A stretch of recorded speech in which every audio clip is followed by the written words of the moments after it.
भाई इस वीडियो में हम एरेज के बारे में पढ़ेंगे। अब मान लेता हूँ कोई मैं इंटीजर ए लेता हूँ, ठीक है। मान लेता हूँ एक दूसरा इंटीजर लेता हूँ, मान लेता हूँ एक दूसरा लॉन्ग लेता हूँ। लॉन्ग क्या एक डेटा टाइप है। मान लेता हूँ कोई कैरेक्टर लेता हूँ। अब ये क्या करता है, जब मैं ए को डिक्लेयर कर रहा हूँ तो मेमोरी में ये ए के लिए एक स्पेस उठा के रख देगा कि हाँ भाई रखा जाएगा ए। उसी तरह बी के लिए कि यहाँ रखा जाएगा बी। उसी तरह भाई सी के लिए स्पेस ज़्यादा होगा क्योंकि ये लॉन्ग है। और उसी तरह भाई डी के लिए, डी कैरेक्टर है तो ये और कम लेगा स्पेस। तो मैं क्या कर रहा हूँ, मैं कुछ वेरिएबल्स डिक्लेयर कर रहा हूँ। ये क्या है, वेरिएबल्स हैं। वेरिएबल्स डिक्लेयर कर रहा हूँ। जैसे मैं डिक्लेयर करता हूँ कंप्यूटर में इनके लिए एक मेमोरी अलोकेट हो जाती है कि भाई यहाँ पे रखा जाएगा अपना A B C and D. अब मान लेता हूँ मेरे को 1000 वेरिएबल्स स्टोर करने हैं तो मैं 1000 इंट थोड़ी डिक्लेयर करूँगा ए बी सी डी और फिर ए ऐसे वक्त मैं क्या करूँगा, मैं एक एरे लूँगा। इंट ए इंट बी इंट सी की जगह मैं क्या लूँगा, एक एरे ले लूँगा 1000 लेंथ की। तो ये है भाई एरे का यूज़। जब भी हमें बहुत सारे वेरिएबल डिक्लेयर करने हों तो मैं एरे का यूज़ करूँगा। अरे दिखने में कैसी होती है, क्या होती है, अब वो देखते हैं। तो ये मान लीजिए मेरे को 10 लेंथ की एरे बनानी है, यानी कि मेरे को 10 वेरिएबल चाहिए। तो मैं एक एरे डिफाइन कर दूंगा, लेंथ यहाँ लिख दूंगा एरे की, वो है 10, ठीक है। तो ये है एरे का डिक्लेरेशन, ठीक है। अच्छा, यहाँ पे लिख देंगे एरे का नाम, बहुत ही बेहतरीन। फॉर्मल डेफिनेशन एरे की क्या है भाई, कंटिन्यूस ब्लॉक्स ऑफ मेमोरी होते हैं ये। अच्छा, तो जैसे मैंने अभी बताया था ए बी सी डी वो हर जगह बिखरे पड़े हुए थे मेमोरी में, लेकिन ये ऐसे नहीं है। जैसे ही मैंने कहा कि भाई मैं एक एरे लूँगा 10 लेंथ की, तो क्या होगा, कंटिन्यूस ब्लॉक्स बन जाएंगे। कंटिन्यूस ब्लॉक्स मेमोरी में लगातार, मेमोरी में लगातार आने वाले ब्लॉक्स। तो भाई स्पेस में ऐसी एक मेमोरी अलोकेट हो जाएगी जहां पर मेमोरी के ब्लॉक्स, ये क्या है, मेमोरी के ब्लॉक्स लगातार होंगे। तो जैसे मैंने ये एरे जो लिया है वो इंट टाइप के ली है और इनिशियल ब्लॉक का एड्रेस मान लेता हूं मैं x। तो नेक्स्ट का क्या होगा, नेक्स्ट का होगा भाई x प्लस इंट का साइज। फिर नेक्स्ट का क्या होगा, इसके अगले का x प्लस 2 इंटू इंट का साइज। फिर उससे अगले का x प्लस 3 इंटू इंट का साइज। देख रहे हो, लगातार आ रहे हैं, सिंपल सी बात है। अच्छा, तो यही है बात। तो इसका फायदा भी है कुछ और इसका नुकसान भी है। फायदे क्या है, फायदे ये हैं भाई, भाई रैंडम एक्सेस। रैंडम एक्सेस बोले तो मान लो मेरा क्या है, ARR नाम है एरे का, ARR। तो मैं कोई सा भी एलिमेंट रैंडमली एक्सेस कर सकता हूँ, ठीक है। ये लेंथ कितनी है एरे की, 10। इंडेक्स क्या होंगे, 0 1 2। इंडेक्स होंगे 0 से लेकर 9 तक। तो मैं 0 से लेकर 9 तक कोई सा भी इंडेक्स रैंडमली एक्सेस कर सकता हूँ। यानी कि यहाँ पे लिख देता हूँ मैं एरे 7। तो 7th एलिमेंट मिल जाएगा जो भी यहाँ पे रखा होगा। मान लेते हैं 99 रखा है तो मैं एक्सेस कर सकता हूँ 99 को ऐसे लिखकर। ये कैसे मिलेगा, ये ऐसे मिलेगा हमें क्योंकि हमें पता होगा भाई इसका फर्स्ट वाले का एड्रेस। तो फर्स्ट वाले का एड्रेस पता होगा तो मैं इस तरह से 2 इंटू 3 इंट 4 इंट 5 इंट 6 ऐसे करके मैं 7th वाले का निकाल पाऊंगा आराम से। ये बिहाइंड द सीन होता है, हमें नहीं करने की ज़रूरत, हमें डायरेक्टली ARR 7 लिखना है, हमें 99 मिल जाएगा। दूसरा क्या एडवांटेज है, दूसरा एडवांटेज है भाई कैश फ्रेंडली होता है। तो भाई अगर मान लेता हूँ मैंने पहली बार एरे 7 एक्सेस करी, होता क्या है, इसके नेबरिंग एलिमेंट्स जो हैं वो कैश में आ जाते हैं। तो अगली बार मैं जब एक्सेस करूँगा, ARR मान लो 5 एक्सेस करता हूँ तो वो कैश से उठा लेता है, ना कि डायरेक्ट मेमोरी में जाके उठाता है, ठीक है। तो ये ज़्यादा फास्ट हो जाता है इस वजह से।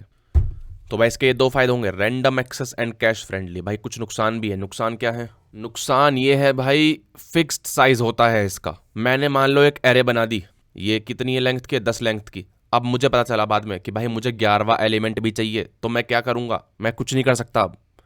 अब मुझे क्या करना पड़ेगा, देखिए। तो क्या देख रहे थे भाई हम कह रहे थे भाई इसका डिसएडवांटेज भी है। एडवांटेज तो है ही कि भाई रेंडमली एक्सेस कर सकते हैं और कैश फ्रेंडली। लेकिन डिसएडवांटेज क्या है, फिक्स्ड साइज है। मतलब क्या है, मान लो मैं एक एरे डिफाइन करता हूँ और उसकी लेंथ है 3, उसमें मैंने रख दिया एलिमेंट 7, 4, 3 कुछ भी। लेकिन मुझे ध्यान है अरे मेरे को तो एक एलिमेंट रखना है, क्या रखना है, 11 रखना है। तो मैं कैसे रखूँगा, इसमें कोई तरीका ही नहीं है। क्यों? क्योंकि इसकी लेंथ फिक्स्ड है। तो मेरे को क्या करना पड़ेगा, मेरे को एक नई एरे लेनी पड़ेगी, नई एरे लेनी पड़ेगी। फिर क्या करना पड़ेगा, फिर मेरे को ये एलिमेंट्स पटकने पड़ेंगे इसमें। 7 पटकूंगा मैं, कॉपी कर रहा हूँ बेसिकली, कितना मेहनत कर रहा हूँ मैं। फिर 4, फिर 3, ठीक है, और फिर इस 11 को यहाँ डालूंगा। यानी कि ये फालतू का काम कर रहा हूँ मैं। क्या चाह रहा था, मैं चाह रहा था कि मैं डायरेक्टली 11 यहाँ जोड़ दूँ, लेकिन मैं नहीं कर पाऊंगा। क्यों? क्योंकि मैं एरे का साइज उसके डिक्लेरेशन के दौरान फिक्स करता हूँ। जैसे मैं यहाँ कर रहा हूँ, मान लेता हूँ मैं एरे क्या है, ए है ये, तो इंट ए, जब मैं इसको डिक्लेयर करूंगा तभी इसका साइज मैं यहाँ पे लिख दूंगा। 3 साइज की है ये, इंडेक्स 0, 1, 2। तो भाई ये मैंने एरे डिफाइन कर दी है और मैं चाह रहा हूँ अब 11 डालना, मैं नहीं डाल पाऊंगा। मेरे को करना पड़ेगा, मेरे को दूसरी एरे डिफाइन करनी पड़ेगी जिसका साइज इससे ज़्यादा हो, इससे ज़्यादा हो कुछ भी, यानी कि 4 मान लेते हैं। फिर क्या करूँगा मैं, फिर पुराने वाले एलिमेंट्स को इसमें कॉपी करूँगा, फिर 11 को लास्ट में डालूंगा। कितना फालतू काम है। इस वजह से ये इसका डिसएडवांटेज है भाई, फिक्स्ड साइज है। लेकिन भाई हमारी कन्वीनियंस के लिए जो लैंग्वेजेस जैसे पाइथन है, जावा है, उनके अंदर कुछ इनबिल्ट डेटा स्ट्रक्चर्स हैं। जैसे कि जावा में है एरे लिस्ट, पाइथन में है लिस्ट। तो ये क्या करती है, होगी ये एरे ही। जैसे मान लो ये है मेरे पास 743 और मैं 11 ऐड करना चाहता हूँ, एरे लिस्ट है मान लो ये 743 और मैं 11 ऐड करना चाहता हूँ। तो ये क्या करता है, तो ये एक नहीं बढ़ाता साइज जैसे हमने बढ़ाया था, ये करेगा ये कुछ 2 गुना के अराउंड कर देगा साइज, ताकि जैसे मान लो यहाँ 3 था तो इसने क्या कर दिया, 6 कर दिया, ताकि फ्यूचर में अगर मेरे को मन करे कि 12 भी ऐड करना है तो मैं डायरेक्टली ऐड कर दूं, मेरे को ये फालतू में दोबारा से रीसाइज करना ना पड़े काम। तो ये करते हैं एरे लिस्ट एंड लिस्ट, हमारा काम आसान करने के लिए इन बिल्ट डेटा स्ट्रक्चर्स हैं कुछ ये।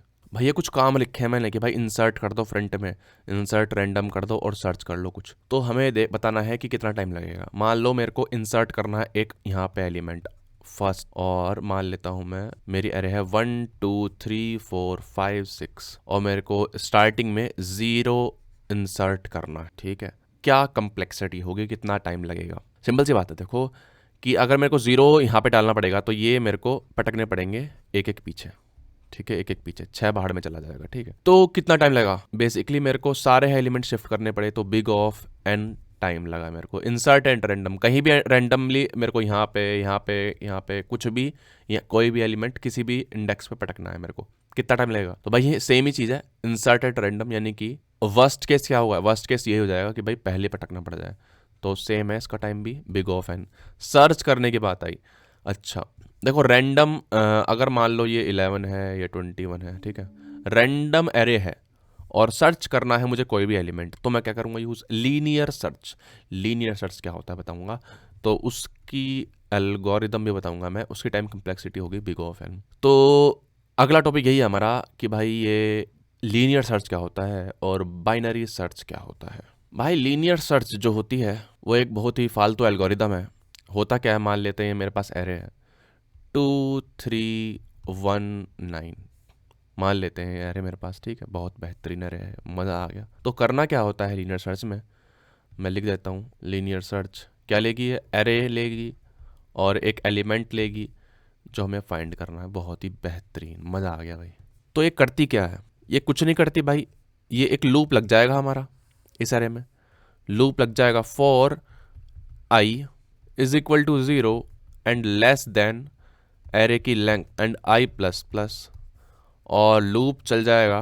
और अगर हमें कोई भी एलिमेंट मिल जाता है जो कि x के बराबर है जिसे हम ढूंढ रहे हैं, तो हम तुरंत रिटर्न करा देंगे उसका इंडेक्स, रिटर्न इंडेक्स। नहीं तो अगर नहीं मिलता है तो लूप के बाहर जाएगा, हम रिटर्न कर देंगे -1 कि भाई नहीं मिला हमें आपका एलिमेंट जो आप सर्च कर रहे थे। तो भाई इसकी टाइम कम्प्लेक्सिटी क्या होगी, टाइम कम्प्लेक्सिटी देखते हैं। भाई अगर मान लेता हूँ मैं एरे में 9 ढूंढ रहा हूँ तो सारे एलिमेंट देखने पड़ जाएंगे इसको, यानी कि टाइम किसके ऊपर डिपेंड करता है, टाइम डिपेंड करता है एन। एन बोले तो एरे का साइज कितना है, तो टाइम कम्प्लेक्सिटी होगी बिग ऑफ एन, जो कि बहुत ही बढ़िया नहीं है। अब एक एल्गोरिदम आती है भाई आपकी बाइनरी सर्च। बाइनरी सर्च क्या होता है वो देखते हैं। बाइनरी सर्च भाई मोनोटोनिक डेटा स्ट्रक्चर में ही लगेगी। बोले तो मोनोटोनिक का मतलब क्या होता है? मोनोटोनिक, मोनोटोनिक यानी कि भाई या तो वो बढ़ता ही जा रहा है, बढ़ता ही जा रहा है, या तो वो घटता ही जा रहा है, घटता ही जा रहा है। ये है भाई मोनो यानी कि एक, टोन यानी कि टोन। तो भाई सिंगल टोन यानी कि एक एक ही धुन है भाई, उसकी बढ़ रहा है या फिर घट ही रहा है, घट ही रहा है। बहुत ही बढ़िया, बहुत ही बेहतरीन। तो मोनोटोनिक यानी कि एक ही धुन में भागे जा रहा है हमारा डेटा। अच्छा, तो बाइनरी सर्च मोनोटोनिक फंक्शन में लगता है, मोनोटोनिक डेटा स्ट्रक्चर में लगता है। दूसरे शब्दों में बोलूं तो बाइनरी सर्च जो है वो सॉर्टेड डेटा स्ट्रक्चर में लगता है, सॉर्टेड एरे में लगता है। अच्छा, तो ये बात है। तो मैं ये कहना चाह रहा हूं दूसरी भाषा में कि भाई अगर मेरे को बाइनरी सर्च यानी कि एक एलिमेंट को ढूंढने का तरीका, लीनियर सर्च तो बेकार था भाई, हमने देख लिया था कि भाई बिग ऑफ एन की टाइम कम्प्लेक्सिटी लग रही है उसमें, ठीक है। तो इसीलिए हम बाइनरी सर्च पढ़ रहे हैं, ये थोड़ा ऑप्टिमाइज्ड होगा। लेकिन बाइनरी सर्च में एक कंडीशन है कि भाई आपके पास सॉर्टेड एरे ही होनी चाहिए, चाहे वो असेंडिंग हो, ठीक है, चाहे वो डिसेंडिंग हो, कोई फर्क नहीं पड़ता है हमें। अच्छा, तो बाइनरी सर्च होती क्या है वो देखते हैं। मान लेते हैं मैं बाइनरी सर्च करने जा रहा हूँ, सॉर्टेड एरे है मेरे पास और मुझे जो ढूंढना है नंबर वो ढूंढना है 3। अच्छा, तो भाई बाइनरी सर्च का लॉजिक ये बोलता है अगर मैं इस डेटा का मिड देखूं, इस डेटा का मिड देखूं, अच्छा, और जो मुझे ढूंढना है एलिमेंट, जैसे कि यहाँ पे 3, जो मुझे ढूंढना है एलिमेंट, अगर हमारा मिड उस एलिमेंट के बराबर है तो रिटर्न कर दो वही कि हाँ, कह दो भाई बहुत बढ़िया, मजा आ गया, हमें नंबर मिल गया है, ठीक है। अच्छा, लेकिन अगर नहीं मिलता है उसके लिए देखते कि भाई अगर हमारा मिड उस एलिमेंट से बड़ा है जो कि क्या है 4 है, जैसे कि यहाँ पे 4 है ना, 1 2 3 4 5 6 और 7, ठीक है। अगर हमारा मिड इस एलिमेंट से बड़ा है, ठीक है, बड़ा है, तो मैं कह सकता हूं कि ये जो एलिमेंट है इसके ऊपर वो भी बड़े होंगे। सिंपल सी बात है, ठीक है। ग्राफ ऊपर की तरफ भाग रहा है ना, तो मैं कह सकता हूँ ये सब हमें चेक करने की ज़रूरत नहीं है, भाड़ में जाए ये। बहुत ही बेहतरीन। तो भाई ये सब क्या भाड़ में चले गए अब, थोड़ी देर के लिए भी भूल जाओ इन सबको, ठीक है। तो हमारा डेटा क्या हो गया अब? हमारा डेटा हो गया है सिर्फ ये 1 2 3। बहुत बढ़िया। फिर से मिड निकालूंगा मैं अब, फिर से बोलूँगा ये मिड हो गया ये, तो फिर देखूंगा अगर हमारा मिड हमारे सर्च करने वाले एलिमेंट से छोटा है तो मिड के नीचे वाले भी छोटे होंगे, यानी कि ये भी भाड़ में चले जाएंगे अगली बार में। बहुत ही बढ़िया, बहुत ही बढ़िया, ये भी भाड़ में चले गए। फिर दोबारा से मिड निकालूंगा, ठीक है। एक ही एलिमेंट है उसका मिड निकालूंगा। अच्छा जी, उसी का एलिमेंट का मिड निकाल रहा हूं मैं। तो भाई एक एलिमेंट है एरे में तो मिड भी वो खुद ही होगा। अगर और पहले सिनेरियो में देखा था मैंने कि अगर एलिमेंट जो मिड पे रखा हुआ है वो सर्च एलिमेंट्स के इक्वल है तो हाँ भाई बहुत बढ़िया बात है, रिटर्न कर दो। अच्छा, तो भाई कहानी का सार क्या है? कहानी का सार ये है कि हमारे पास 3 सिनेरियो होंगे कि अगर एलिमेंट मिड के बराबर होता है तो बहुत बेहतरीन, रिटर्न कर दीजिए, क्वेश्चन समाप्त। नहीं तो अगर जो सर्चिंग एलिमेंट है वो मिड से छोटा होता है तो आप जो बड़े हैं उनको भूल जाइए, सही बात है। लेकिन अगर हमारा एलिमेंट मिड से बड़ा है तो आप मिड से छोटे वालों को भूल जाइए। अच्छा, तो 3 केसेस होंगे, जल्दी से कोड देख लेते हैं। तो भाई अभी मैंने मेथड डिफाइन कर दिया है, private static int binary search. Array लेगा ये और एक इंटीजर x लेगा जो हमें फाइंड करना है अपनी एरे में, ठीक है। अब क्या करें भाई, मैंने एक लेफ्ट ले लिया है, एक राइट ले लिया है, यानी कि लेफ्ट के एंड पॉइंट्स उठा लिए बेसिकली मैंने। बहुत बढ़िया। और मैं एक लूप चलाऊंगा, अभी क्या हो रहा बदल जाएगा। मैं एक लूप चलाऊंगा while l less than R, less than equal to R, ठीक है। ये मैंने लूप चला दिया एक, ठीक है। और फिर क्या करूंगा, मैं मिड निकालूंगा l plus R divide by 2, और फिर मैं चेक करूंगा इफ जो मिड है वो इक्वल है हमारे एलिमेंट के जो हम फाइंड कर रहे हैं। अगर है तो रिटर्न कर दीजिए उसका इंडेक्स। किसका इंडेक्स भाई? एलिमेंट का इंडेक्स, जो कि ऑब्वियसली मिड होगा। लेकिन अगर जिस एलिमेंट को अगर हम ढूंढ रहे हैं वो है छोटा, मिड से, ठीक है, जो कि मिड पे रखा है उससे छोटा है। अच्छा, जैसे कि यहाँ पे जिसे हम ढूंढ रहे हैं वो मिड से छोटा है, तो भाई जैसे यहाँ मैंने क्या लिया हुआ है, आर, ये आर यहाँ पे होगा, ठीक है, एल यहाँ पे होगा और आर यहाँ पे होगा, ठीक है, एल 0 और आर क्या होगा, 0 1 2 3 4 5 6 6 इंडेक्स है ये तो।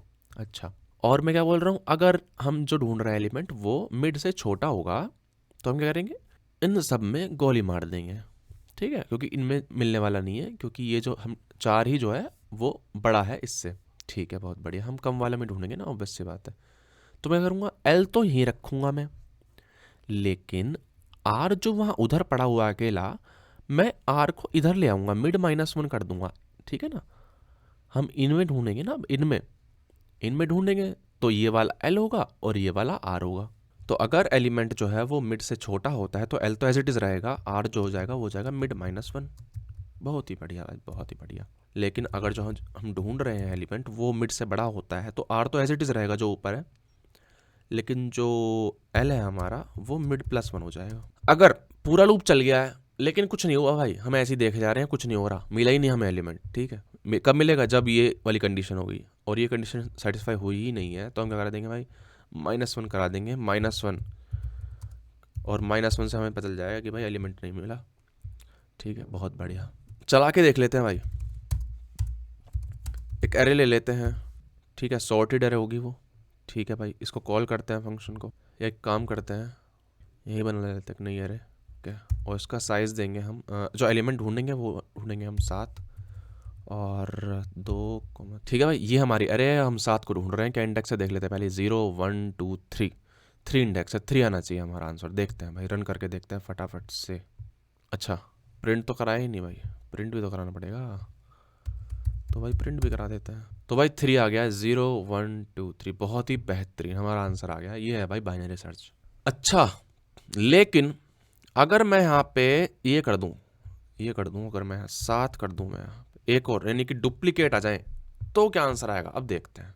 अब भी 3 ही आ रहा है, अच्छा, अब भी 3 आ रहा है, और अगर मैं मान लो एक और डाल दूँ, ऐसे ही देख रहा हूँ मैं मज़े के लिए, अब भी 3 ही आ रहा है, अच्छा, तो बेसिकली वो मिड वाला उठा लेगा, इस एरे में अगर वो मिड वाले पे पड़ता है कहीं तो उसको उठा लेगा। अच्छा, कुछ नया नहीं है, ऑब्वियस है, ठीक है। लेकिन अगर मैं आपसे कहूं कि भाई ये जो एरे है ना, उसमें मुझे बताओ, इसमें मुझे बताओ पहले 7 का इंडेक्स क्या होगा और आखिरी 7 का इंडेक्स क्या होगा, तो कैसे करेंगे हम, तो एक फंक्शन लिखेंगे हम, लिखते हैं भाई फंक्शन, और उसका नाम होगा फर्स्ट अकरेंस। भाई एक काम करते हैं, इसको नेक्स्ट वीडियो में देखते हैं।